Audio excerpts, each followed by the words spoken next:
अहिले यो जति बेला यो एकताको राष्ट्रिय सम्मेलन हुँदैछ, हामी एउटा चुनौतीको पहाड बीच उभिएर बसिरहेका छौँ। विद्यार्थी आन्दोलन एउटा ठुलो प्रश्न चिन्हको अगाडि उभिरहेको छ। यसको सान्दर्भिकताको माथि प्रश्न उठाइरहेको छ, यसको भविष्यप्रति प्रश्न उठाइरहेको छ र समग्रमा विद्यार्थी आन्दोलनले आवश्यक छ या छैन भन्ने एउटा प्रश्नको अगाडि विद्यार्थी आन्दोलन राखिएको छ। यो प्रश्न गर्नेहरू फेरि उत्पीडित वर्ग र समुदायका मानिसहरू होइनन्, हाम्रो वर्गले होइन। यो प्रश्न गरिरहेका तिनीहरूले छन् जसले आफ्नो लुटको साम्राज्यलाई निरन्तरता दिन चाहिरहेका छन्। आम विद्यार्थीहरूलाई राजनीति गर्नु हुँदैन, यो खराब कुरा हो भन्दै उनीहरूलाई अन्यायका विरुद्धमा बोल्न त्यो चेतना दिनको लागि अवरुद्ध गरिरहेका छन्, तिनीहरूले गरिरहेका छन्, ताकि मैले अघि नै भने उनीहरू आफ्नो लुटको साम्राज्यलाई अगाडि बढाउन चाहिरहेका छन्। हामी विद्यार्थी आन्दोलनका साथीहरूलाई, हामी सिपाहीहरूलाई यो प्रश्नलाई चिरेर हाम्रो गौरवशाली इतिहासलाई एउटा गौरवशाली वर्तमानमा फेर्नलाई आज हामी यो चुनौतीमा उभिरहेका छौँ। र मलाई आशा छ कि यो एकताको राष्ट्रिय सम्मेलनले आफूलाई त्यो प्रश्नको उत्तर दिनका लागि र आफ्नो एउटा शिर उच्च पारेर विद्यार्थी आन्दोलनलाई नयाँ दिशा दिनको लागि र हामीले भनिरहेको शिक्षा प्रणाली स्थापना गर्नको लागि, उत्पीडित वर्ग र समुदायको शिक्षा प्रणाली स्थापना गर्नको लागि आवश्यक वैचारिक, साङ्गठनिक र सङ्घर्षको कार्यक्रमहरू बनाउनेछ।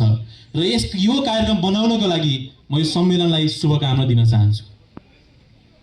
आशा छ हामीले आजको युगमा उठिरहेका विभिन्न प्रश्नहरू छन्। आज संसार हिजो जसरी चलिरहेको थियो आज त्यसरी चलिरहेको छैन। आज उपभोक्तावादले हाम्रो किताबमा प्रवेश गरेको छ। आज व्यक्तिवादले हामीले पढिरहेका हरेक पानामा प्रवेश गरेको छ। समग्रमा भन्नुपर्दा आजको दिनमा साम्राज्यवादले सिकाइरहेको पाठ हाम्रा विद्यार्थीहरूले पढिरहेका छन्। आज हामीले हाम्रा रणनीतिहरू फेर्नुपर्ने भएको छ, हामीले हाम्रा कार्यनीतिहरू फेर्नुपर्ने भएको छ। आजको युग विज्ञान प्रविधिको युग हो। के हाम्रो विद्यार्थी आन्दोलनले यो युगलाई सम्बोधन गर्न सक्छ? त्यो प्रश्नलाई हामीले उत्तर दिनुपर्ने छ। आज विद्यार्थीहरू किन हामीतिर आकर्षित छैनन्? आज विद्यार्थीहरू किन हाम्रा कुराहरू सुन्न रुचाइरहेका छैनन्?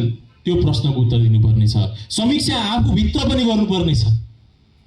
हामीले दुश्मनले खडा गरेका प्रहारहरूलाई मात्रै, उसले गर्ने प्रहारहरूलाई मात्रै दोष दिन सक्दैनौँ। हामीले आफूभित्र पनि समीक्षा गर्नुपर्ने छ। क्लासरुममा आउनुपर्ने विद्यार्थी आन्दोलन किन चौरीमा सीमित भयो, किन क्यान्टिनहरूमा मात्रै सीमित भयो? त्यो प्रश्नको उत्तर दिनुपर्ने छ। यो समीक्षा, यो कठोर समीक्षा गर्न जरुरी छ। किनकि जब आफूभित्र फर्किँदैनौँ त्यति बेलासम्म हामीले हाम्रो रणनीति, हाम्रो लक्ष्य निर्धारण गर्न सक्दैनौँ। माओ से तुङले भनेकै थिए क्रान्तिको पहिलो निशाना आफू स्वयं हुनुपर्छ। तसर्थ त्यो समीक्षा पनि यो सम्मेलनले गर्न सक्नेछ र त्यो गर्नुपर्नेछ भन्ने पनि म शुभकामना दिन चाहन्छु र अपेक्षा पनि राख्न चाहन्छु।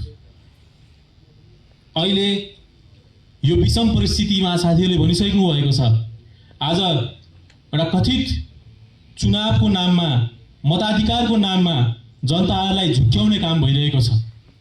हामी त्यसका विरुद्ध पनि सङ्घर्ष गरिरहेका छौँ। त्यो चुनौतीलाई पनि हामीले कसरी चिर्ने भन्ने पनि हामी बीच एउटा प्रश्न छ। तर मलाई लाग्छ कि यी सबै प्रश्नहरूलाई, यी सबै चुनौतीहरूलाई यो सम्मेलनले जवाफ दिनेछ।